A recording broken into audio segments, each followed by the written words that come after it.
देश में लव जिहाद, लैंड जिहाद के बाद अब नया ताजा तरीन जिहाद प्रकट हुआ है, जिसका नाम है वोट जिहाद। इस वाले वोट जिहाद का आविष्कार किसी और ने नहीं बल्कि इस्लाम का ठेका ठाने वाले सलमान खुर्शीद साहब की भतीजी और समाजवादी पार्टी की नेता मारिया आलम ने किया है। इस नए वोट जिहाद के विवाद पर बात करने से पहले आपको ये जानना जरूरी है कि हदीस में कितने जिहाद हैं और अब इन नए जिहादों को जोड़ दे तो इनकी संख्या कितने के पार हो गई है। और आपको यह जानना भी बेहद जरूरी है कि आखिरकार ये जिहाद वाली समस्या है क्या, जिसे अल्लाह को आगे करके लोगों के गले काटने से लेकर ना जाने कहां कहां इस्तेमाल किया जाता है। दरअसल हदीस के हवाले से 4 जिहाद है। पहला दिल से जिहाद, दूसरा जुबा से जिहाद, तीसरा हाथ से जिहाद और चौथा तलवार यानी कि हथियारों से जिहाद।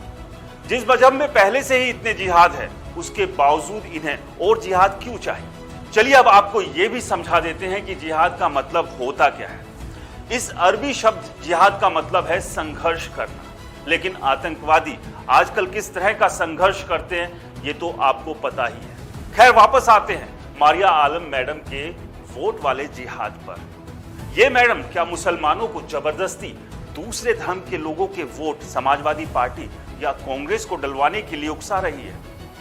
बिल्कुल वैसे ही जैसे देश और विदेश में बैठे आतंकी मुसलमान युवकों को हिंदू लड़कियों को लव जिहाद में फंसाने का नेक काम करवाते हैं। यह सवाल अब इसलिए भी सबसे अहम हो जाता है कि क्या अब इस्लाम की ठेकापरस्ती करने वाली मारिया आलम मुसलमानों को किसी खास पार्टी, खास धर्म के खिलाफ लव जिहाद की तरह वोट जिहाद कराकर देश का माहौल बिगाड़ना चाहती है?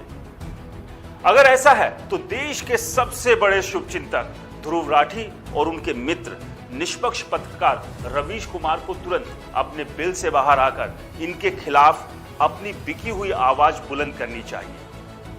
लेकिन अफसोस ये ऐसा करेंगे नहीं, क्योंकि इन्हें तो लव जिहाद से लेकर गला रेतने वाले जिहाद में भी भाईचारे और अमन की महक महसूस होती है।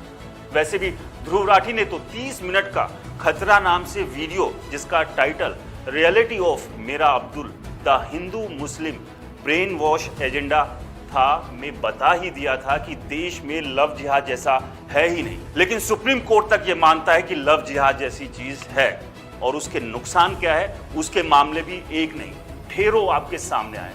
लेकिन कोशिश यही होती है कि किसी तरह से इनको कवर कर दिया जाए, क्योंकि एजेंडा तो कहीं कुछ और कराने का है। लेकिन सबसे बड़ी बात यह है कि आखिरकार चुनाव के बीच ये वोट जिहाद लाने की जरूरत क्यों पड़ी?